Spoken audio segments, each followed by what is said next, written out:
Greetings from Eliot English Academy. Welcome to UGTRB English Exam Preparation Series. Dear friends, in this lesson, let me discuss one topic from UGTRB syllabus Unit 9. So we have 5 approaches to literature, in which the first approach is moralistic approach. So dear friends, stay tuned till the end, take necessary notes, and you can share this video among your friends.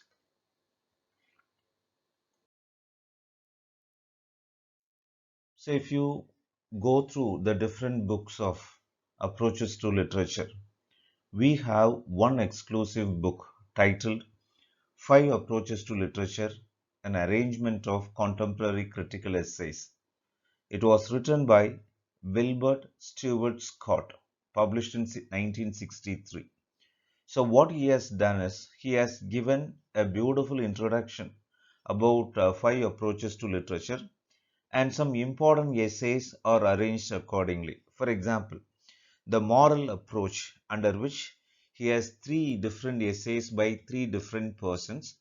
So one is Irving Babbitt's Genius and Taste, T.S. Eliot's Religion and Literature, Edmund Fuller's The New Compassion in the American Novel.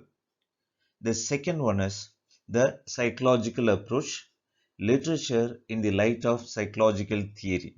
So in which we have introduction, so under which Kenneth Burke's The Poetic Process, Jeffrey Chaucer, The Myth in Jane Austen, Simon O. Lesser, The Image of the Father.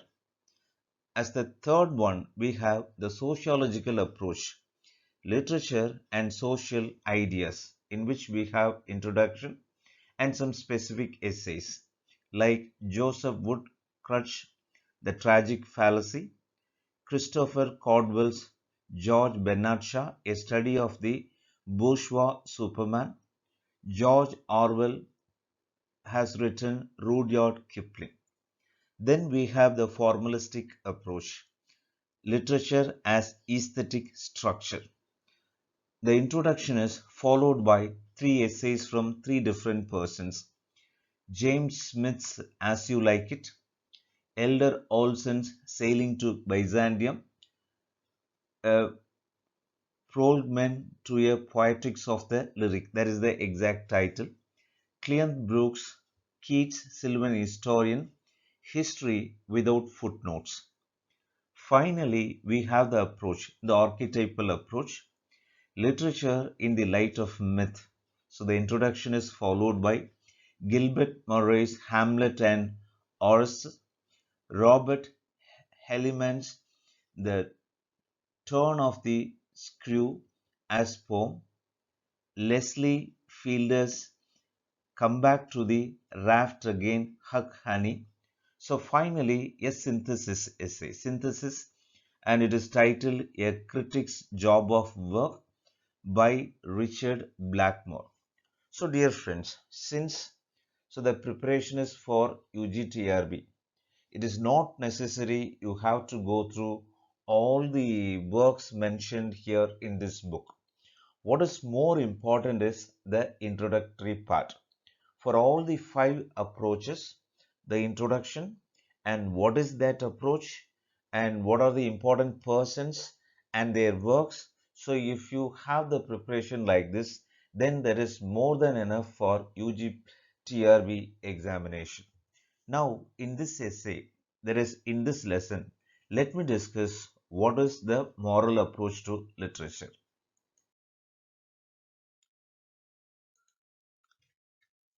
So according to critics, moralistic approach is a tendency within literary criticism. A tendency within literary criticism. Actually, it is not a recognized school of thought. Like other school of criticism, moralistic approach is not a criticism. It is a tendency within the criticism. Second, so what we do with moralistic approach? So here we judge literary works according to moral rather than formal principles. Then the question will rise here. What is a formal principle? For example, if you take a poetry, so how the poetry is arranged, what are the poetic devices used, what are the symbolic representation, what are the things suggested by the writer. So if you analyze all these things, that is the formal aspect of a poem. So what is the narrative technique? Who is the speaker? So whereas this particular moralistic approach tries to analyze a work of art from its moral point of view. What is the teaching of that particular work? Next, here in this approach, we judge literary works by their ethical teachings and their effects on readers. This is more important. So what do you mean by ethical teaching? Ethical teaching means, for example, so normally when we have the conversation between us, okay, so I have some ethics to be followed. So there is some good moral values to be followed. And sometimes when we read a work of art, even if we watch a movie, so it's some good ideas will get into us. Sometimes if we happen to watch a bad movie, so that bad idea may also get into our mind. So these things will be analyzed in moralistic approach to literature. Then, so literature that is ethically sound, which is encouraging virtue. So this approach idea is identifying literature that is morally sound and that encourages virtue. In a sense, at the end of the work, so we should get the feeling that good is rewarded or virtue is rewarded, whereas the vice is punished, the bad things are punished. Even if we watch a movie, at the end of the movie or at the end of the novel, if the hero succeeds, if the hero is given a reward, so that is a good thing. When the villain is punished, so that theory, so good is rewarded, evil is punished, so that theory comes to a full circle. So this approach will be looking for such aspects in literature. Then, so it is a kind of literature that misguides and corrupts is condemned. So it is seriously criticizing the literature that is misleading the people, especially readers and youngsters. So if it projects a character which is morally not sound, but if it glorifies that character, then definitely moralistic approach will find fault with that kind of literature. Now, what are the views of great writers regarding this type of moralistic approach? First, let's take Plato.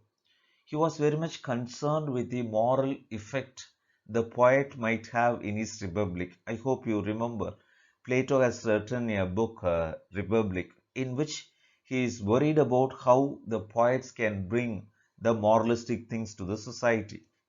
Second, he banished poets from Republic, fearing that they might spread immorality and destabilize the country. So he was worried about the bad poets.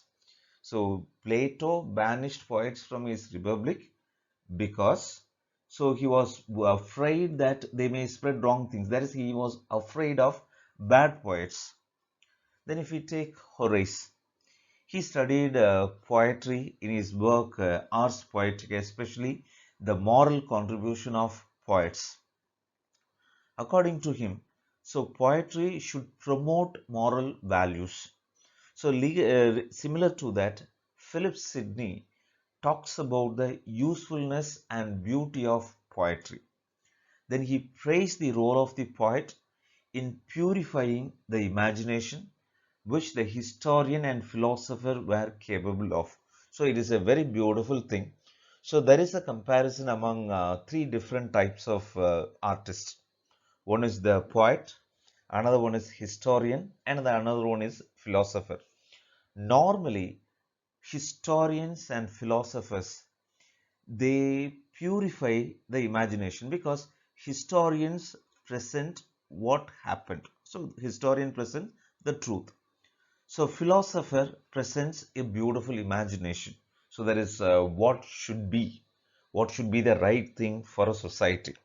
Whereas according to Horace and Philip Sidney, so the poets, they have all these qualities. So what they do, they purify the imagination. Mostly, so whether somebody is a novelist or poet or a dramatist, they will just present the imagination that is good to the society. That is the reason why Horace and Philip Sidney say that the poets purify imagination. So if it brings these qualities, then that is the moralistic approach to literature. Then we have Dr. Johnson. Dr. Johnson has written a book called The Lives of the Poets, in which he approaches the writers based on their moral content, not on their skill. Then he was a very strong upholder of morality, and even he attacked Shakespeare. See, Johnson talks about Shakespeare as a great person. At the same time, he seriously criticizes Shakespeare for his very mean treatment of moralistic values, because some of his heroes are anti-heroes. Then we have Matthew Arnold. Matthew Arnold considers high seriousness in art. For example, he gives a touchstone method in which he says a work of art should have the content with high seriousness. So naturally, that high seriousness includes moralistic values. Then according to him, the line goes like this: great poetry is marked by high seriousness, and true criticism pays attention to what a poem says than how it says. This is called moralistic approach. So according to Matthew Arnold, so what does the poem say? So that is, what are the content of the poetry? So that is, so what are the useful things given by poetry to the society? But he is not much worried about how the words are arranged, but he is worried about how the poetry teaches good things to the society. Then, the importance of literature, according to Matthew Arnold, is not merely in its way of saying, but also in what it says. So, what is important according to Matthew Arnold? According to Matthew Arnold, so how the poetry contributes for the moral beings of the society. Next, let me introduce the different types of humanists. So, humanists are looking for good things or moralistic values in literature. So, we have humanist, neo-humanist, and Renaissance humanist. Renaissance humanist can otherwise be called as religious humanist. First, let me introduce who are humanists. So, the watchwords of humanists are order, restraint, and discipline. So which means, so they'll be looking for the order in the society. They'll be looking for the restraints, what are the good rules and regulations laid down, and the discipline followed in the society. So they will be looking for these qualities like order, restraint, and discipline in a work of art. Actually, humanists are opposed to naturalism. Naturalism gave more importance to nature, and it denied man the free will and responsibility. And Romanticism, earlier during the Romantic age, the literature cultivated excessive ego and sympathy. Whereas after Romanticism, when naturalism gained importance, the importance for humanists, so that is, human values got degraded. So humanists give or humanists place human beings above nature. So this is the one phrase you have to remember. Humanists place human beings above nature. So they are looking for the importance of order, restraint, and discipline in a work of art. So the more important or the most important humanist is Paul Elmer More. He has written a few books. Shelburne Essays published in 1904, Platonism in 1917, The Religion of Plato in 1921, Hellenistic Philosophies 1923, Pages from an Oxford Diary 1937. It is mostly autobiographical. So one important aspect to be remembered regarding humanists is, so that is Paul Elmer More is one of the very important proponents of humanism. Next we have neo-humanists. Actually, neo-humanists expressed the idea of humanism in the 20th century. So the same idea is carried out. They are much worried about the ends of literature. So there is ends of literature in the sense, if a human being reads a work of art, what will be the end of it? What he will gain? Will he become moralistic or will he be degraded? So that is the end of literature. So man is being who may be distinguished from the animal by his reason and possession of ethics. So according to the neo-humanists, it is very simple. A man should be differentiated by two things. One is his reason, because animals cannot have reason. They just go by instinct. And possession of ethics. So ethics, the moral values. So these reason and possession of ethics will be looked for in a literature based on neo-humanistic approach to literature. Then here, according to neo-humanists, freedom is restricted to inner law. So inner law governed by the people. So it is opposed to naturalism, romanticism, moral earnestness, and aesthetic sensitivity. So this is the point to be closely looked at. Earlier, we happened to see what is humanism. Humanism opposed naturalism and romanticism. Whereas here, neo-humanists oppose the naturalism, romanticism, and two more. What are they? Moral earnestness. So here, humanists look for embodiment of or 100% moral values, whereas neo-humanists are a little bit practical. So that's why they are against moral earnestness and aesthetic sensitivity.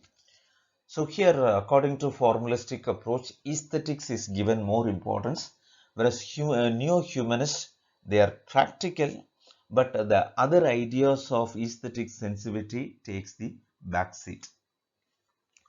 The important proponents of neo-humanists are Norman Foster. So his most important work is Humanism and America, 1930 publication. Harry Hayden Clarke. He was the editor of the 13 volumes of American Writers series. He did not go for any individual creative work, but he edited 23 volumes.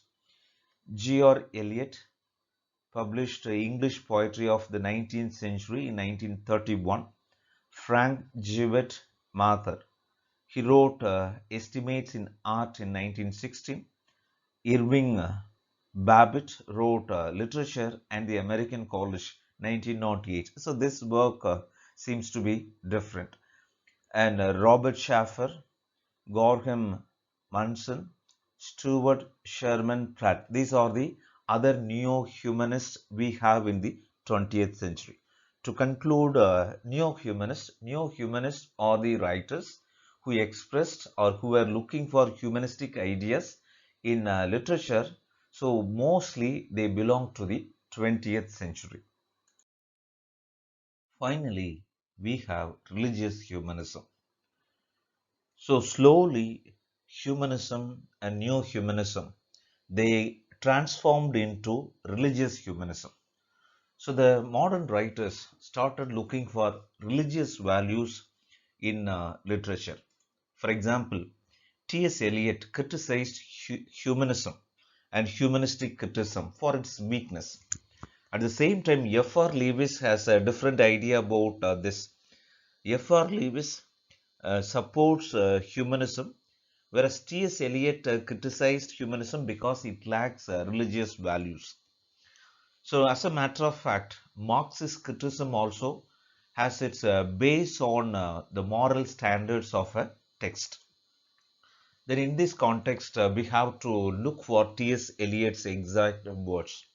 According to T.S. Eliot, the greatness of literature cannot be determined solely by literary standards. That is, a work of art should be judged based on its moralistic teaching to the society. This particular definition consolidates what is religious humanism. So that is, a work of art has more value when it talks about the moral values. It is as simple as that, especially religious values. So we have some important books and important writers. T.E. Hume has written Religious Humanism, Religion and Morality, so T.S. Eliot, Christian Humanist, so that book is written by Edmund Fuller. Then we have one more writer, Hyatt Wagner. So these are the writers who have contributed for the different approach, that is religious humanism. Dear friends, among English literature students, there is a misconception. Literary criticism and theory are different, but I would strongly say they are also very easy, provided you approach them in a very systematic way. So we have prepared all lessons in a simple and systematic way like this. If you feel that you can join somewhere to prepare for your UGTRB examination, you can feel free to call us in the given number. All the very best for your preparation and future. Thank you.